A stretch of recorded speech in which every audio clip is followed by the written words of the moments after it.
Hello बच्चों, let's read the question. The question is match the following columns, column 1 and column 2। इस question में हमें columns को match करना है। कॉलम फर्स्ट में ATP, complete oxidation of food, lungs, haemoglobin, insects दिया हुआ है।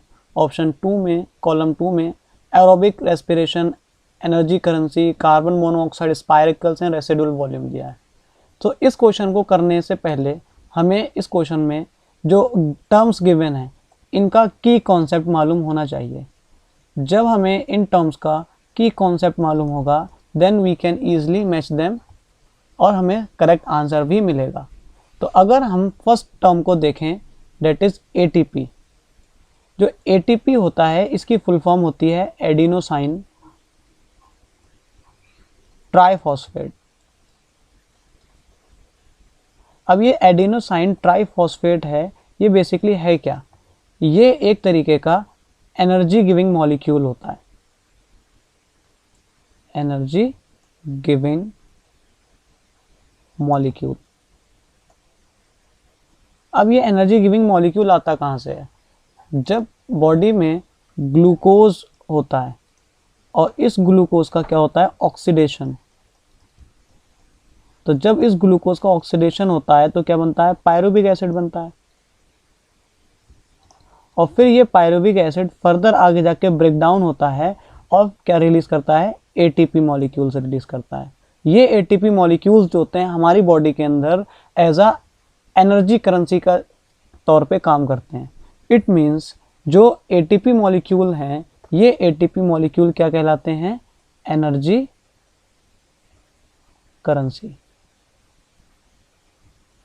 क्योंकि ये हमारी बॉडी के अंदर एज अ करेंसी काम करते हैं। जहाँ पर भी रिक्वायरमेंट होती है वहाँ पर ये पहुँच जाते हैं। इवन हर सेल के अंदर एटीपी मॉलिक्यूल्स होते हैं ताकि वो उस सेल के अंदर होने वाली मेटाबॉलिक केमिकल रिएक्शंस को प्रोसीड कर पाएँ और कंप्लीट कर पाएँ।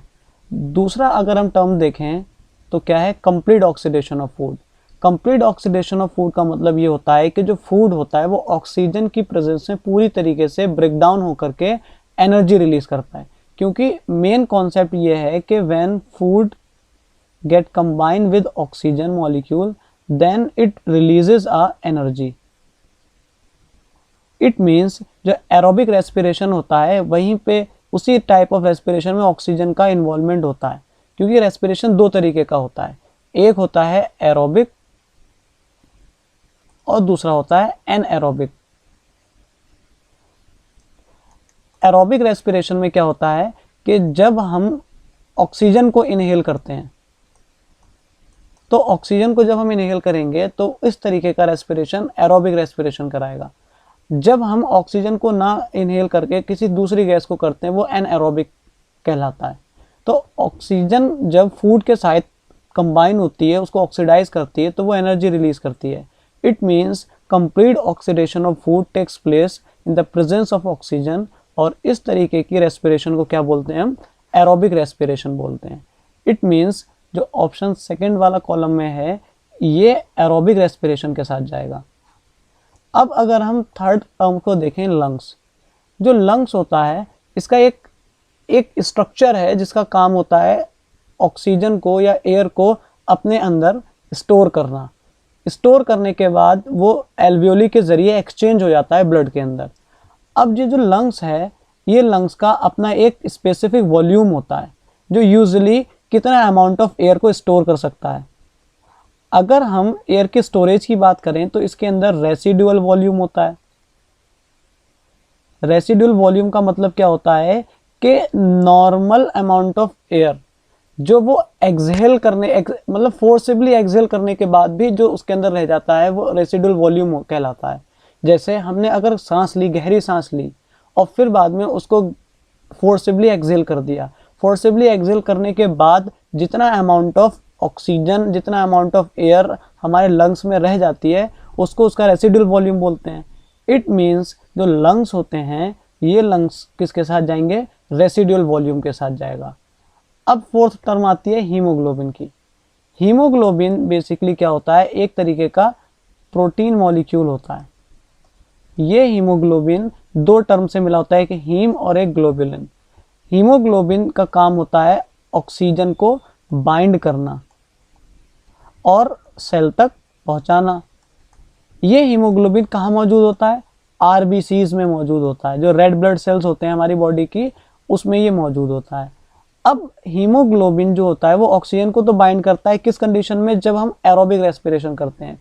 लेकिन जब हम कोई ऐसी हार्मफुल गैस जैसे कार्बन डाइऑक्साइड हो गई, कार्बन मोनोऑक्साइड हो गई, तो इस तरीके की गैस से जब हम एक्सपोज्ड होते हैं तो हीमोग्लोबिन ऑक्सीजन को इतनी प्रायोरिटी नहीं देता जितनी प्रायोरिटी वो कार्बन मोनोऑक्साइड और कार्बन डाइऑक्साइड को देता है। कार्बन मोनोऑक्साइड और कार्बन डाइऑक्साइड में भी सबसे ज़्यादा प्रायोरिटी वो किसको देता है? कार्बन मोनोऑक्साइड को देता है, क्योंकि इसकी बाइंडिंग कैपेसिटी हीमोग्लोबिन के साथ बहुत ज़्यादा होती है। इस वजह से अगर कोई भी व्यक्ति ऐसी कंडीशन में फंसा हुआ है कि वहाँ पे कार्बन मोनोऑक्साइड रिलीज हो रही है तो सडन डेथ के उसके चांस होते हैं। क्यों? क्योंकि वो ऑक्सीजन को उस वक्त बाइंड नहीं करेगी और किसको बाइंड करेगी? कार्बन मोनोऑक्साइड को करेगी। इट मीन्स हीमोग्लोबिन जो होगा वो कार्बन मोनोऑक्साइड के साथ जाएगा।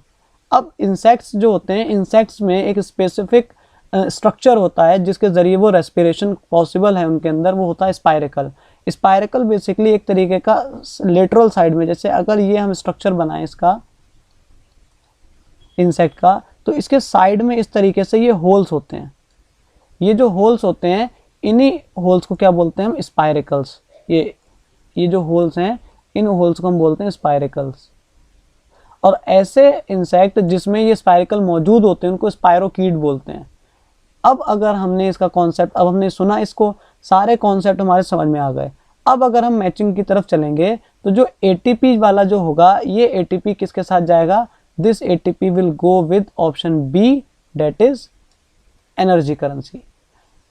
Complete oxidation of food will move with option A, that is aerobic respiration, क्योंकि जब एरोबिक रेस्पिरेशन होगा तभी ऑक्सीडेशन पॉसिबल हो पाएगा। लंग्स जो हैं, इन लंग्स में रेसिडुअल वॉल्यूम होता है ताकि वो मेंटेन कर सके इक्विलिब्रियम प्रेशर को। प्रेशर ग्रेडियंट मेंटेन करने के लिए रेसिडुअल वॉल्यूम का होना बहुत ज़रूरी है। हीमोग्लोबिन जो होता है, हीमोग्लोबिन के पास बाइंडिंग कैपेसिटी सबसे ज़्यादा किसकी होती है? कार्बन मोनोऑक्साइड की होती है। बचा लास्ट इंसेक्ट। तो इंसेक्ट्स में स्मॉल होल्स होते हैं उसके लेटरल साइड में, जिसको स्पाइरेकल्स बोलते हैं, जो पॉसिबल करते हैं उसके अंदर रेस्पिरेशन को, ताकि वो आसानी से एक्सचेंज ऑफ गैस कर पाए। So it is answer of this question. Hope you have understood it well. Best of luck. Thank you.